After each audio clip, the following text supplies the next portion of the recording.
In news from the USVI criminal courts, we learned that one man is facing multiple charges stemming from the alleged rape of a minor, and another was charged with assault after his badly injured girlfriend turned up at the emergency room. Last month, a woman went to police to report her belief that a man she had previously dated was having sex with her minor child. According to the woman, she was at home on November 9th when she heard ringing coming from her 13-year-old daughter's bedroom. When she went to check, she realized the sound was coming from the girl's tablet. The woman recognized the number on the screen as that belonging to Marvin Stancliffe, a man she had dated some time ago. She woke the teenager up, asked her why Stancliffe was calling her at that hour of the morning, and instructed her daughter to answer the call. When the girl said hello, her mother says she recognized Stancliffe's voice. "Wait, you sleeping, man?" the 33-year-old reportedly said to the 13-year-old. "I'll call you back later then." When the call disconnected, the mother reportedly asked the girl again for an explanation. In the face of the teenager's silence, the woman says she took the tablet away and scrolled through the call history on the device, as well as text messages between the girl and the adult man. She told police that she discovered messages and voice notes of a sexually explicit nature and confronted her daughter again. This time, the minor reportedly began to apologize.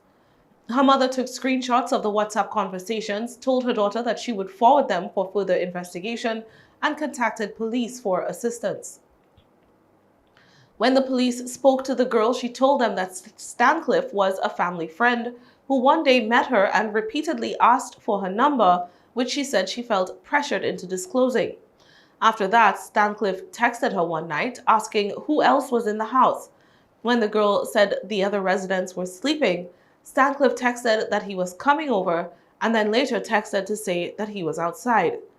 The girl says she opened the door and he immediately began to hug her, grab her buttocks, and fondle her. She turned her head away when he attempted to kiss her, but he proceeded to sexually assault her, an ordeal the 13-year-old detailed to police. When Stancliffe was finished, the girl said he washed his hands in the bathroom, put on his clothes, and left the residence. He was back for breakfast hours later, with the mother none the wiser. When the woman left the kitchen, Stancliffe reportedly cornered the teenager, warning her not to tell anyone what had taken place earlier that morning. Altogether, the girl told police Stancliffe penetrated her on 5 occasions.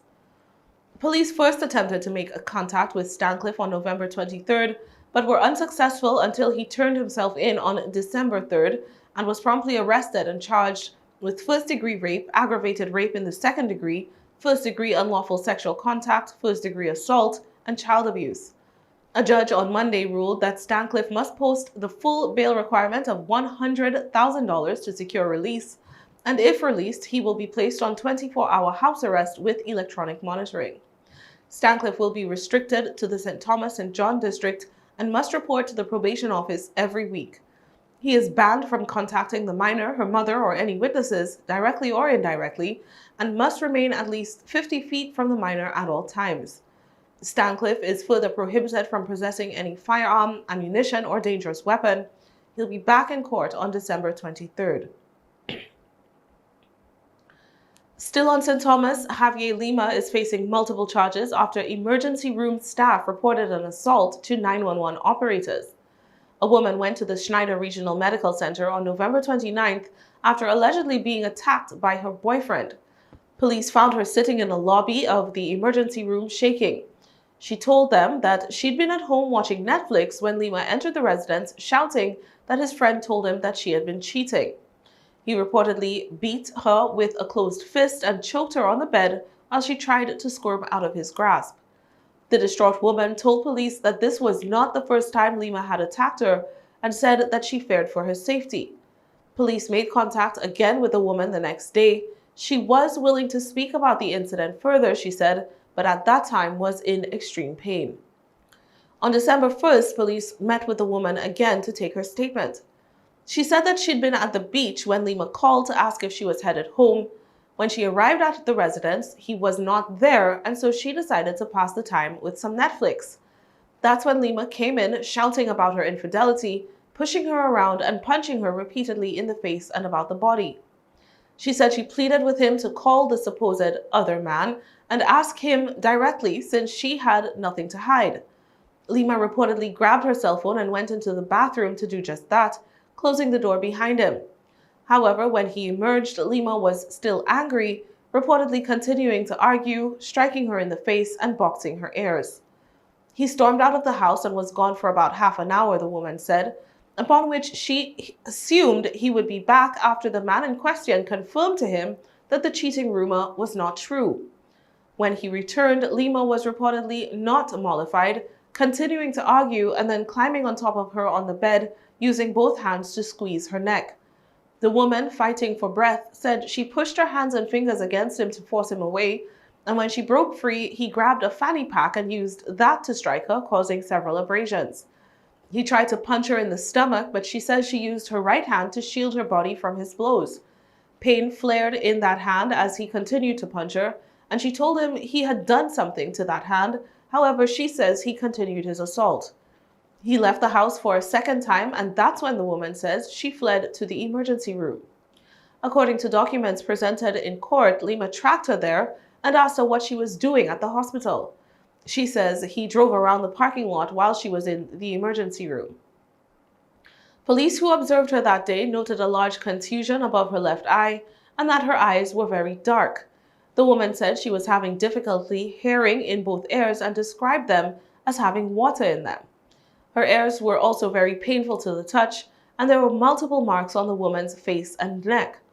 Photographs taken by crime scene technicians showed trauma to the woman's neck, and an X-ray revealed a broken right wrist. The woman asked for assistance in taking out a restraining order against Lima. After taking her statement, police contacted Lima, who told them that he first needed to confer with his attorney. They asked him to meet with them and provide the woman with her mobile phone and a change of clothes, to which he agreed. Accompanied by his attorney, Lima presented himself at the domestic violence unit but declined to provide a statement on the matter. On December 5th, Lima turned himself over to the police, was arrested and charged with simple assault, second-degree assault, third-degree assault, and disturbance of the peace, all as acts of domestic violence. In court on Monday, a judge ruled that Lima be allowed to post 10% of his $50,000 bail requirement, with the remainder posted as an unsecured bond. Lima will be barred from leaving the St. Thomas and John district without the court's written permission and must report to the probation office every week. He must have no contact, direct or indirect, with the woman and must stay at least 50 feet away from her at all times. Lima is also prohibited from possessing a firearm, ammunition, or a dangerous weapon. His next court appearance is on December 30th.